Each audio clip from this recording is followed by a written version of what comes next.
در بایگانی اسناد به جا مانده از امپراتوری روم شرقی، پژوهشگران به گزارشی عجیب دست یافتند. سندی رسمی که زلزله‌ای در قلب بیزانس را روایت می‌کرد.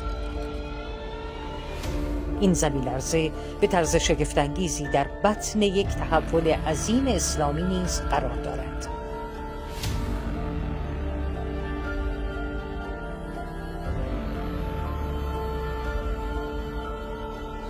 تقارن‌های مرموز این دو روایت به چیزی فراتر از تصادف اشاره دارند.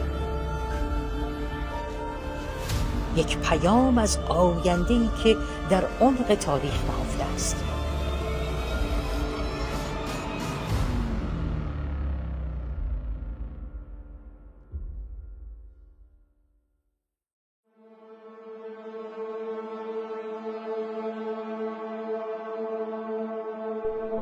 در تاریخ بشر زلزله همواره به عنوان یکی از بزرگترین بلایای طبیعی شناخته شده است. بلایی که نه تنها خسارات جانی و مالی بر جوامع وارد می کند، بلکه تأثیر عمیقی بر فرهنگ و باورهای مردمی دارد. تمدن‌های باستان زلزله را اغلب در اثر تجلی خشم خدایان یا موجودات فراتبیعی می‌دانستند. از آنجایی که طبیعت این پدیده را به شکلی ناگهانی و بیرحمانه به نمایش می‌گذارد، تفاسیر مذهبی و اسطوره‌ای فراوانی پیرامون آن شکل گرفت. همینطور در متون مقدس اسلامی همچون قرآن، آیات سوره زلزله به وقایع منتهی به روز قیامت و لرزه‌های سهمگین اشاره دارد. نشریه تخصصی در حوزه اعراب بیزانس مقاله‌ای از دو پژوهشگر ایرانی منتشر کرد که در سال 2021 به عنوان برنده جایزه مقالات برتر انجمن مطالعات قرون وسطای مدیترانه‌ای برگزیده شد. این مقاله به بررسی زلزله‌ای در نیمه دوم قرن هشتم میلادی پرداخته که بنا به پیشبینی‌های اسقف‌های کلیسا این زلزله حامل نشانه‌های بزرگی از آینده بود. حادثه‌ای که در دوران امپراتوری بارداس رخ داده و در اسناد عربی از زبان شاه دختی رومی مسلمان که در جریان نبرد میان مسلمانان و رومیان اسیر گردیده به ثبت رسید.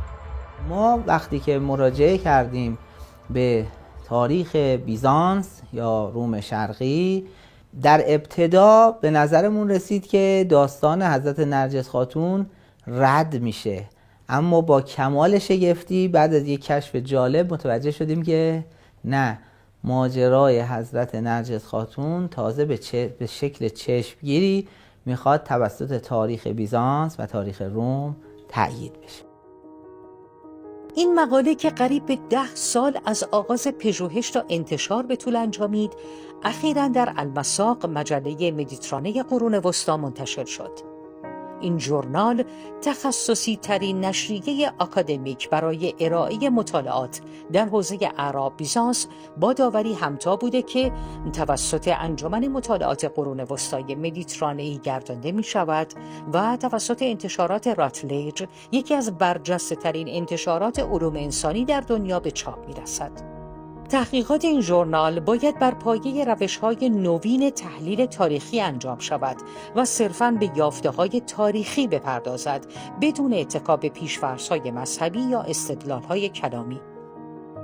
پژوهشگران این حوزه علاوه بر مطالعه دقیق و همه جانبه تاریخ مکتوب بیزانس، به پژوهش‌های میدانی در ترکیه، محل کنونی امپراتوری بیزانس نیز پرداختند و از شواهد تاریخی به جا مانده از قرن نهم میلادی بیزانس مانند سکه‌ها، کتیبه‌ها، نقاشی‌ها، کلیساها و قصرها بهره گرفتند.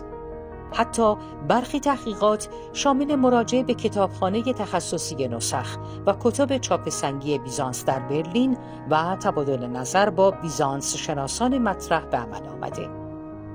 عمده منابع به زبان یونانی و لاتین و در فضای کاملا مستقل از مذهب به رشته تحریر در آمده است.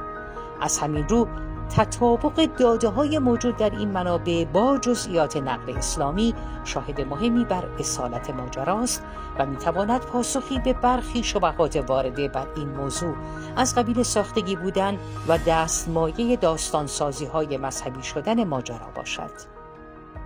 ما مثل همه محققین اسلامی فکر می‌کردیم قیصر همون امپراتوره، در حالی که در دوره بیزانس ما متوجه شدیم که قیصر شخصی غیر از امپراتور میتونه باشه. قیصر یه عنوان شبیه فرمانده کل قواست. امپراتورهایی که تو دورانی که ما داریم در مورد صحبت میکنیم، یعنی دوران ولادت حضرت مهدی علیه السلام و مقداری قبل از اون، 2 نفر هستن که اولی پدر شخصی به نام تئوفیلوس که در 30 سالگی از دنیا رفته و امپراتور بعدی میخائیل سوم هستش که در 28 سالگی کشته شده و اینا هیچ کدومشون نمیتونن پدر بزرگ یک دختر خانومی باشن که براش مجلس عقدی بخواد به پا بشه و مراسم عروسی گرفته بشه.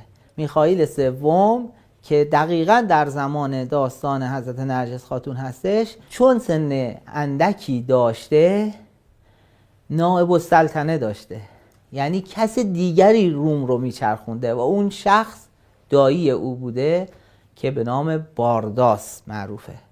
و از قضا وقتی که میخواهند نمونه هایی رو از تاریخ روم بگن که شخصی غیر از امپراتور قیصر هم بوده، به نام قیصر بارداس اشاره میکنن. اما ارتباط میان زلزله و سرنوشت مهم شیعه، مسئله تبار مادری امام زمان عجل الله تعالی فرجه الشریف است که از دیرباز محل بحث بوده و شبهاتی بر روایات صادره از آن وارد شده. مهمترین روایتی که شرحی مبسوط از نیای مادری آن حضرت ارائه نموده، نقلی است که در کتب حدیثی متقدم شیعه همچون کمال الدین شیخ صدوق و الغیبه شیخ طوسی از بشر بن سلیمان روایت شده است. این روایت مادر امام عصر را دارای اصالت رومی و نوه قیصر معرفی می کند و سپس به نقل ماجرای ازدواج، بروز زلزله و برهم خوردن مراسم ازدواج شهردخت رومی می‌پردازد. مدتی بعد از واقعه زلزله و برهم خوردن مراسم ازدواج، شهردخت پس از اسارت در شکل کنیز به سامرا می‌رسد و توسط امام هادی خریداری شده و در نهایت به همسری امام عسکری در می‌آید. بانو نرجس خاتون خود را این چنین معرفی می‌کند: من ملیکه، دختر یشوعا، پسر قیصر پادشاه روم هستم. مادرم از نسل حواریون حضرت عیسی و از تبار شمعون وصی عیسی است. این معرفی نه تنها بر اصالت و نجابت نسب ایشان تاکید دارد، بلکه بستر روایتی پیچیده از وقایع تاریخی و فرهنگی را نیز فراهم می‌سازد. وی سپس داستانی شگفت‌انگیز از زندگی خانوادگی خود بازگو می‌کند. داستانی که در آن جدش قیصر تصمیم گرفته بود تا در سن 13 سالگی او را به ازدواج با پسر برادر خود درآورد. به همین منظور مهمانان را در کاخ با شکوه خود گرد آورد و تختی مجلل که با انواع جواهرات گرانبها مزین شده بود را بنا کرد. تختی که در تالار پذیرایی بر فراز 40 پله مرتفع قرار داشت. در جریان مراسم داماد بر صندلی اصلی نشست و صلیب‌ها پیرامون تخت چیده شدند، در حالی که اسقفان با وقار ایستاده کتاب مقدس را گشوده و به قرائت پرداختند. ناگهان همانند نشانه‌ای از تأخیر سرنوشت، صلیب‌ها از بالای تخت سقوط کردند و ستونهای تخت در هم شکستند. اسقفان از هراس به لرزه در آمدند و اسقف اعظم شگفت زده و اندوهگین از قیصر تقاضا می‌کند که او را از جاری نمودن عقد ازدواج معاف بدارد. لیکن قیصر در عزم خویش راسخ است. اما با تکرار زلزله و لرزش مجدد کاخ قیصر، مراسم عقد برای بار دیگر به اضطراب می‌انجامد و قیصر از عزم خویش منصرف گشته و مراسم پایان می‌یابد. این روایت که سالیان متمادی مورد شبهه و تردید قرار گرفته بود، حامل نکات و شباهت‌های مهمی از بعد تاریخی با دوره بیزانس بود.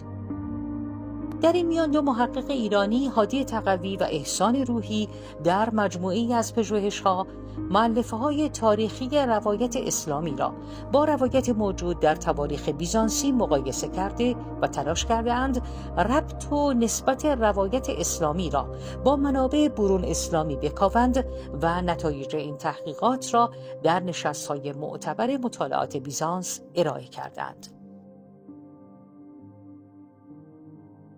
یک تختگاه بسیار مرصع و جواهرنشان خاص که چشمگیر بوده و اون رو در شب عروسی، شب عقد کنون هرچه بوده آوردن به حیات، به صحن قصر پادشاهی.